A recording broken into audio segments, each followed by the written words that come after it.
Picture this. Two employees, equally talented, equally eager. One employee delivers exceptional results consistently. The other, not so much.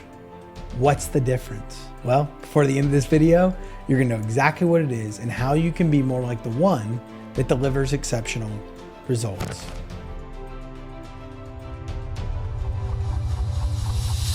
Now, I heard this quote from Deion Sanders. He was talking, he's got all the energy and the excitement and he speaks things into existence, but he said something that just stood out to me more than anything else he's ever said. He said, what most young players don't understand is that first, you've got to want it. Then you have to work for it in order to win it. You got to want it. Then you got to work for it in order to win it. And what Deion highlights here is the difference between that employee that exceeds results consistently and the one that doesn't. See, the wanting it piece is the desire. The desire to do something, to achieve something, to accomplish something. That is the wanting it piece. But the wanting it piece is table stakes. The working for it is the dedication.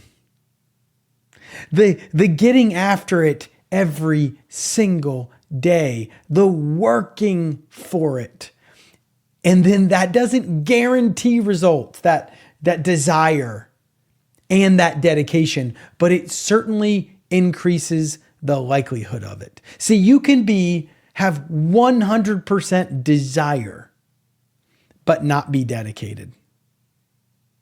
But if you are dedicated to something, you have some semblance of desire or you wouldn't be doing it.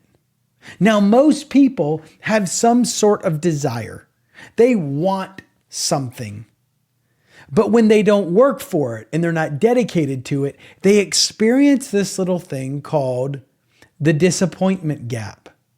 And all the disappointment gap is the gap between your expectations and reality. The gap between what I want or what I expect to happen versus what actually happens. And in that space, we experience disappointment. Now, it's okay if you're disappointed and you have been dedicated and you have worked for it. What's not okay is if you're disappointed because you have desire, but you have not worked for it and you didn't get the outcomes that you want. So what most people don't understand is that there is a difference between dedication and desire. So let's break down the difference of both of these two terms so we know exactly what they are and what they, more importantly, mean. Desire. It's an emotional state characterized by a strong feeling of wanting to have something or wishing for something to happen. It's driven by passion. It's driven by emotion. It's driven by pain sometimes. That's desire. Dedication, on the other hand, is a commitment to a task or purpose. It often involving consistent effort and action over time. Now, the key word here is commitment. Because David Brooks said, he said so well, he said, commitment is when you fall in love with something to such a degree that you put structure around it for the times when you no longer feel in love with it. Commitment is when you put structure around something for when you no longer feel in love with doing it. Gosh, is that good? See, being dedicated is about action. Desire is about a feeling. And that feeling can be fleeting, but the dedication is stable. See, there's a big difference. Now we need both. Think of Deion. First, you have to want it. First, you have to have the desire. Then you have to work for it. You need the dedication, because that dedication is cultivated through setting goals and having actions and making progress. But we need both. And what I see daily is people that have desire, but not dedication. Now, what they think is dedication is not really dedication. It's a soft version of being dedicated. Real dedication requires commitment, doing things that you don't feel like doing because you've put a system around it that you know is essential to your future success. So this begs the ultimate question. How do you increase both? How do you increase your desire? And how do you increase your dedication? And we're going to give you strategies right now. I'm going to give you strategies, right this moment, to increase your desire and to increase your dedication. So let's start on the one where most people think they have it nailed, which is their desire. See, the desire is the why you're doing it. Why are you doing this thing in the first place at all? So if you want to increase your desire for something, it starts with getting connected to an internal motivator. Something that is short-term and not long-term. And I'm going to give you a good example of this.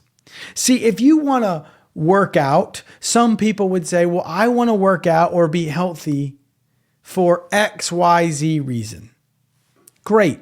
I'll give you a personal example. Early on, I said, I want to be healthy because I want to be there to walk my daughter down the aisle. Well, it's a beautiful idea and it's a beautiful vision. It's a great desire.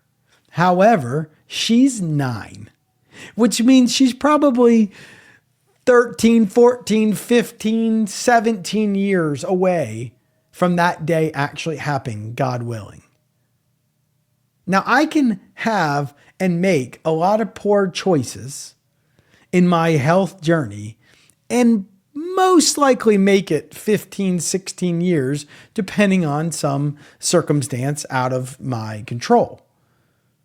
It's too far out. It's a great intrinsic motivator, but it's too far out. It's not short term enough. It's a great why, but it's too far out.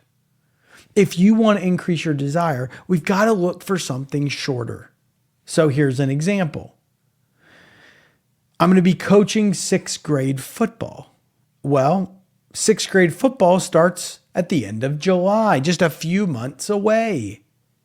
Well, now, if I want to be in good shape and be a good example to these 6th graders to command the respect, and so when I say how you do everything is how you do everything, and they look at me as someone that's healthy and strong and powerful, it increases the likelihood of those words and those things having an effect on them and eventually getting the outcomes that we want as a team.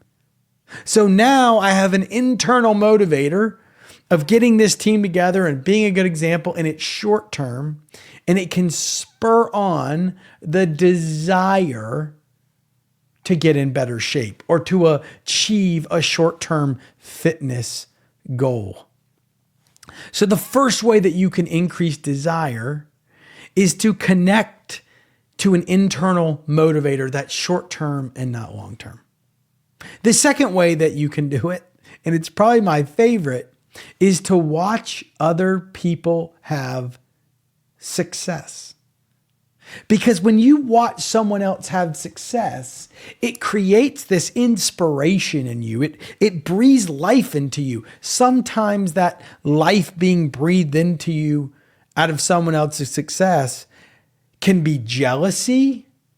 It can almost like you create like an internal motivation that you want to have the same thing as them, not in an unhealthy comparison kind of way, but it like blows embers inside of you. It creates this like, I want that too. It's not a bad thing. Watching someone else have success can create a desire in you to want the same things and or better, as long as it's done in a healthy way. So the second way is to watch others have success. If you want to get better at golf, by all means, watch someone win on Sunday. It is beautiful. It'll make you want to go to the range almost right away. If you're younger, or you're a young football player, baseball player, go watch kids your age that are similar to you have success. It will create desire. If it's professionally, go to that award ceremony that you're not getting an award at. Go to that 40 under 40 awards that you're not even currently in the running for. Go to that community event where someone's getting an award. It will inspire you. It will create something in you to create a desire to go do or be something more than you are today. And the last one, and probably my favorite, is to put yourself in situations that constantly stimulate emotion.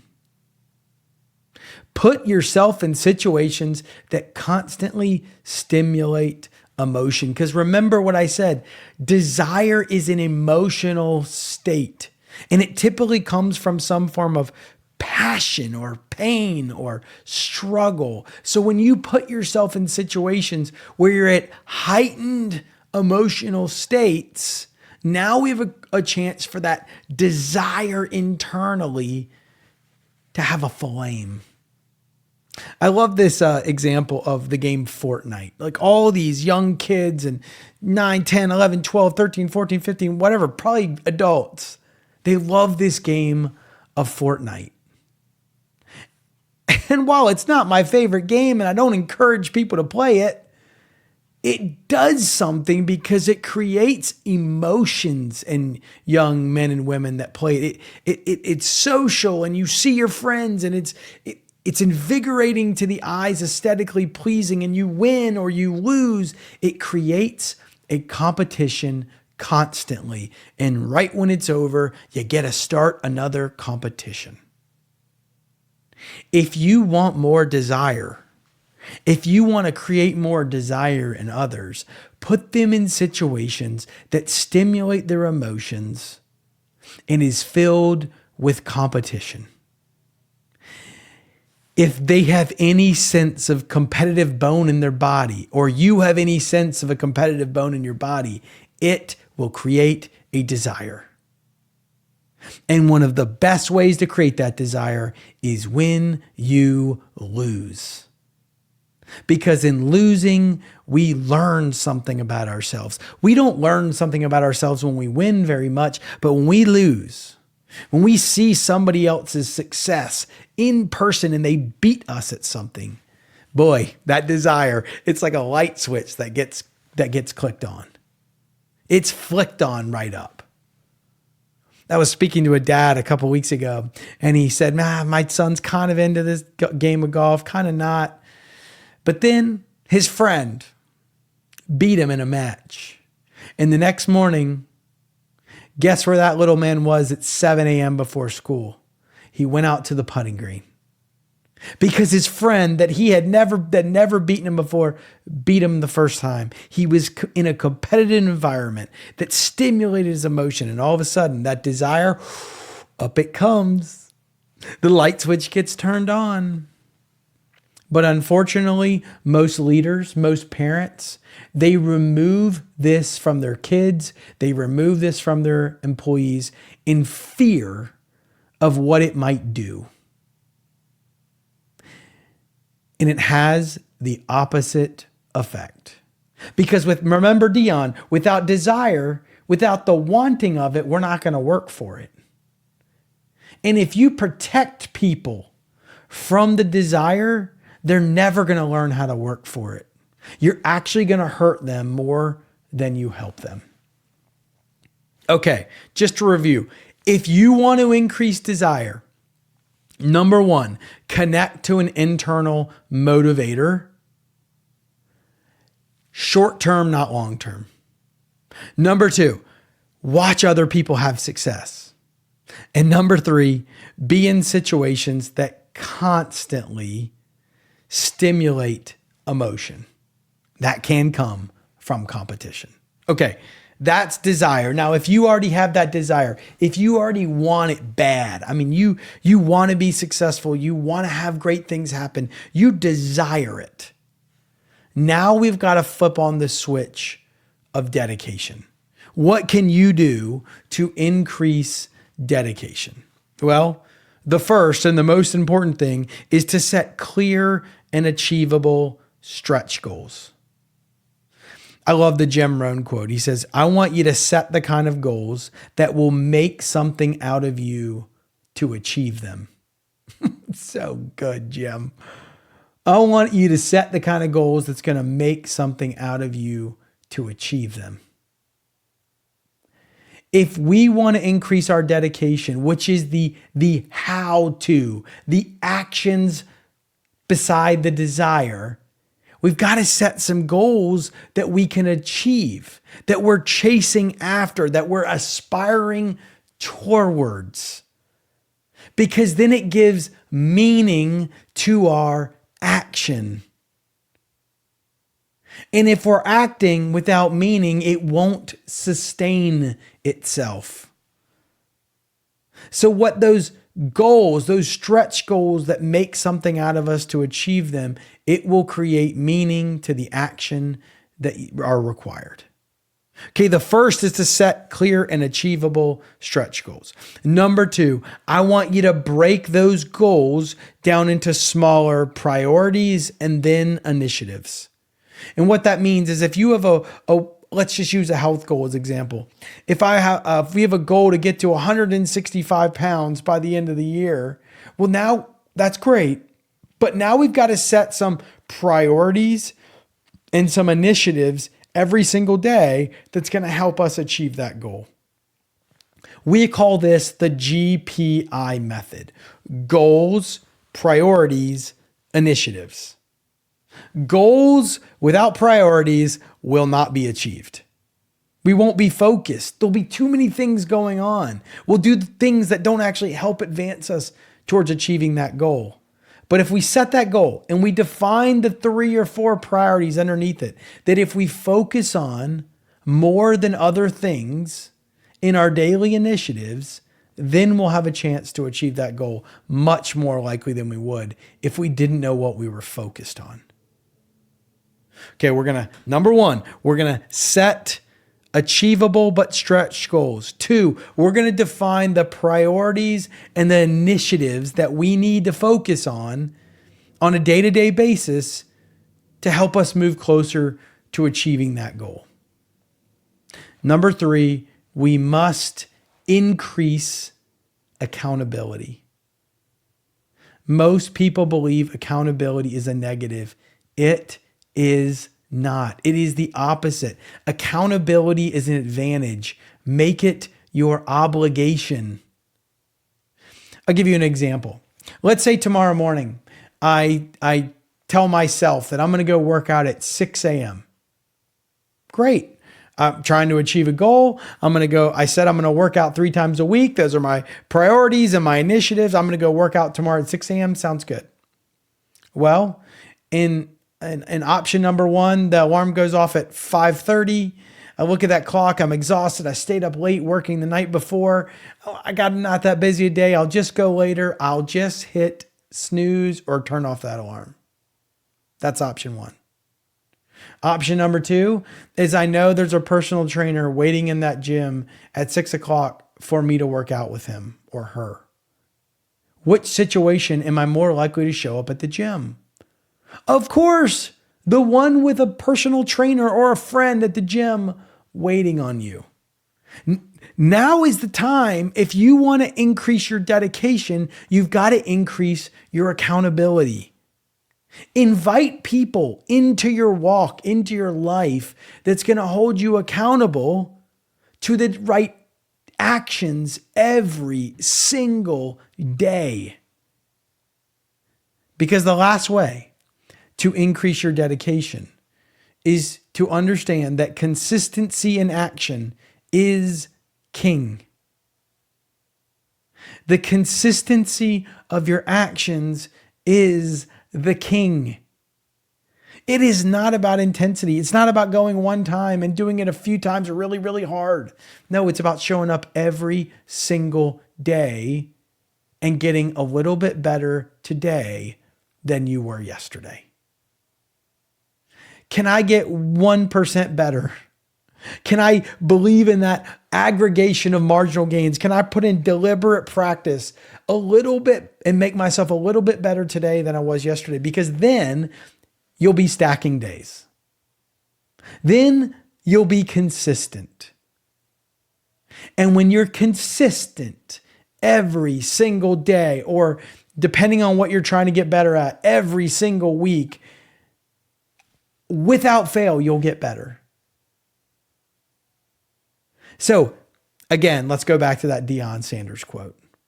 First, you have to want it. That's the desire. You have to desire first. Once you desire, once that why is deep and it's burning and you're doing things to increase that desire, then we've got to work for it. We've got to be dedicated. And not just kind of dedicated. I mean the kind of dedicated that separates you from other people, that gets you a little bit better today than you were yesterday. That isn't like, I kind of want to play, I kind of want to achieve things. No, it's the kind of dedication that will absolutely separate yourselves. That is world class, that stacks days, that writes every single week, that makes the phone calls every single day. Whatever the things are that's going to be in alignment with the goals that you set. There's a big difference between desire and dedication. And I hope that you've got that desire. I hope that flame is burning in you. But it's worthless if you're not dedicated. Now is the time to be dedicated and not just have the desire. Until next time, be a great leader at work and at home.